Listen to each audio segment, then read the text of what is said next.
शुरू अल्लाह के नाम से जो बड़ा मेहरबान निहायत रहम वाला है।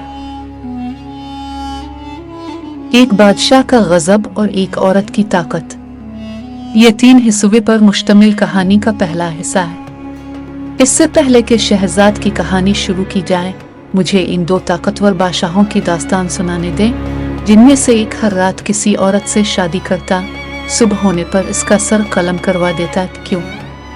अगर आप बादशाह के दरबारियों से पूछेंगे तो वो यही जवाब देंगे कि इनकी बीवियों ने उनसे बेवफाई की थी, इसलिए। कहानी शुरू होती है छोटे भाई समरकंद के बादशाह शाहजमान से। इसने अपनी बीवी को अपने गुलाम के साथ देखा और इसी लम्हे तलवार के एक ही वार से दोनों के टुकड़े कर दिए। इसका भाई शहरयार, जिसकी हुकूमत हिंदुस्तान से चीन तक फैली हुई थी, इससे अजीम बादशाह था। चनाचा इससे भी बड़ा अलमिया इसका मुंतजिर था। इसने बाग में अपनी मलिका और 10 दाश्ताहे को गुलामों के साथ मशगूल देखा। सदमे से बेहाल हैकर उसने अपना तख्त व ताज छोड़ देने का फैसला किया और अपने भाई को भी ऐसा करने के लिए आमादा किया। उन्होंने फैसला किया कि इस वक्त तक इस पूरी दुनिया में घूमते रहेंगे जब तक उन्हें अपने ही जैसा कोई बदनसीब नहीं मिल जाता। आखिर काफी आवारा गर्दी के बाद उन्हें अपने जैसा एक बदनसीब मिल ही गया, लेकिन वो कोई कमजोर इंसान न था बल्कि एक ताकतवर और जबरदस्त जिन था। वो जिन अपनी औरत को 7 तालों में मुकफ्फल रखता था, फिर भी औरत ने इसे 570 बार धोखा दिया और हर धोखे की निशानी इसने उन मर्दों की अंगूठियों की शक्ल में महफूज कर रखी थी। इस फहरिस्त में दोनों भाइयों का भी इजाफा हो गया और इन दोनों की अंगूठियां भी औरत ने एक धागे में बांध कर रख ले।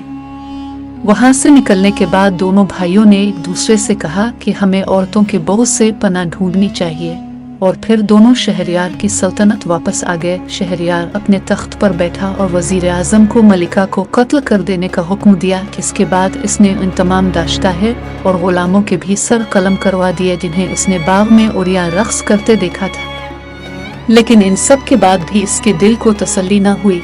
उसने अपने वजीर को एक दुल्हन लाने के लिए कहा और सुबह जल्लाद के हाथों इस गरीब का सर कलम करवा दिया। ये सिलसिला 3 साल तक चलता रहा। इसकी आवाम ने इस जुल्म के खिलाफ एहतजाज किया, बादशाह पर लानत भेजी और खुदा से इसकी तबाही की दुआएं मांगी।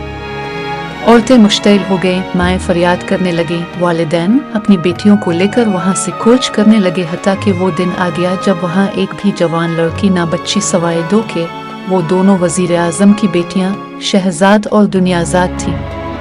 कहानी का ये रुख अब बादशाहों खुशामदियों के मुंह से सुनेंगे जिनका गलबा तमाम दरबारों पर होता है। लेकिन अगर आपको कहानी का दूसरा रुख सुनना है तो उन खानदानों से सुने जिनकी बेटियां बादशाह की खूनी प्यास की भींच चढ़ गई। वो आपको बताएंगे कि दोनों बादशाह दरअसल नामर्द थे। अनाओ किसी औरत से शादी नहीं करनी चाहिए थी, लेकिन तख्त उताज के एक वारिस के लिए अवाम के बेपना दबाव में आकर उन्होंने शादी की हामी भर ली, ये सोचकर कि उन्हें एक ऐसी औरत की जो इफ्शा नहीं करेगी। उन्हें ऐसी औरत मिल भी जाती, क्योंकि अक्सर औरतों की शादी नामर्दों से हो जाती है और तमाम उम्र अपने खावंदों की जवान मर्दी की तारीफें करते गुजार देती है। लेकिन वो सिर्फ नामर्द नहीं थे, साथ ही बुज़दिल भी थे, और चूंकि वो खुद कभी किसी के साथ वफादार नहीं रहे थे, चनाचा वो अपनी बीवियों पर भी भरोसा न कर सके और बिलाखिर उन्होंने भी वही रास्ता अपनाया जो उन जैसे बुज़दिल मर्द अपनाते हैं, तशद्दुद का रास्ता। वो अपनी आरामगाह से बाहर तो बादशाह थे, मगर अंदर चूहों से भी बदतर थे। चूंकि वो नहीं चाहते थे कि ये राज किसी पर खिले, चनाचा उन्होंने अपनी हर दुल्हन को जल्लाद की तलवार के वार से खामोश कर दिया। 3 साल तक यही सब चलता रहा और फिर एक दिन उन्हें शहजाद की शक्ल में अपना मुकाबिल मिल ही गया। वो खूबसूरत थी, होशियार थी, उसने किताबें पढ़ी थी, उसके पास एक ऐसा हुनर था जो किसी मर्द के पास नहीं हो सकता, और वो थी ताकत, एक औरत की नर्मो नाजुक ताकत। इसकी बहन दुनियाजाद भी इसी की तरह होशियार और खूबसूरत थी और अपनी बहन की तरह औरत की ताकत से वाकिफ थी और इसका इस्तेमाल भी खूब जानती थी। इन दोनों ने मिलकर बादशाह शहरयार को सबक सिखाने का फैसला किया। लेकिन इनका बाप वजीर आजम भी एक मर्द ही था। वो नहीं जानता था कि यह नर्म और नाजुक ताकत आखिर चीज क्या है और इससे एक जबरदस्त बादशाह को कैसे शिकस्त दी जा सकती है। जब शहरयार ने इसे अपनी बेटियां शादी के लिए पेश करने का इशारा दिया तो वजीर के पास आसान तरीन रास्ता यही था कि सल्तनत से फरार हो जाए। शहजादे इस आजमाइश के लिए तैयार। सच तो यह है कि वो इसी दिन से इस मौका का इंतजार कर रही थी जब से बादशाह ने अपनी खामी छुपाने के लिए मासूम औरतों का खून बहाना शुरू किया था।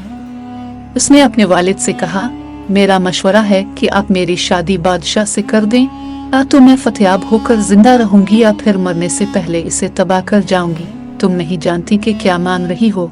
वजीर ने कहा, मैं तुम्हारा बाप हूँ, मैं अपनी बेटी को मौत की जानिब जाते हुए नहीं देख सकता। अपनी माँ से कहो सामान बांधे, हम भी दूसरों की तरह ये मुख छोड़ देंगे। नहीं, मेरा खून इन सैकड़ों मजलूम औरतों से कीमती नहीं जो इस पागल बादशाह की अना पर कुर्बान कर दी गई। शहजादे ने जवाब दिया, मैं भी शायद उन्हीं की तरह मारी जाऊं, लेकिन इससे पहले मैं इस मकरू खेल को खत्म करके जाऊंगी।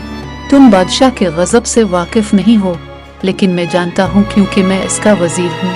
वजीर आजम ने कहा, मैं बादशाह के गजब से तो आशना नहीं, लेकिन एक औरत की जहानत से वाकिफ हूँ। शहजादे ने जवाब दिया, मुझे इस नेक काम के लिए तैयार करें। वो मुझे मार सकता है तो मार दे, मैं एक शहीद की मौत मरूंगी। इससे पहले कि हम कहानी आगे बढ़ाएं, मैं आपको एक राज बताना चाहता हूँ। एक औरत की नर्म और नाजुक ताकत के आगे हर मर्द नामर्द बन जाता है। यह ज़हनी कमजोरी है, जिस्मानी नहीं, और तमाम मर्दों में ये कमजोरी मौजूद होती है।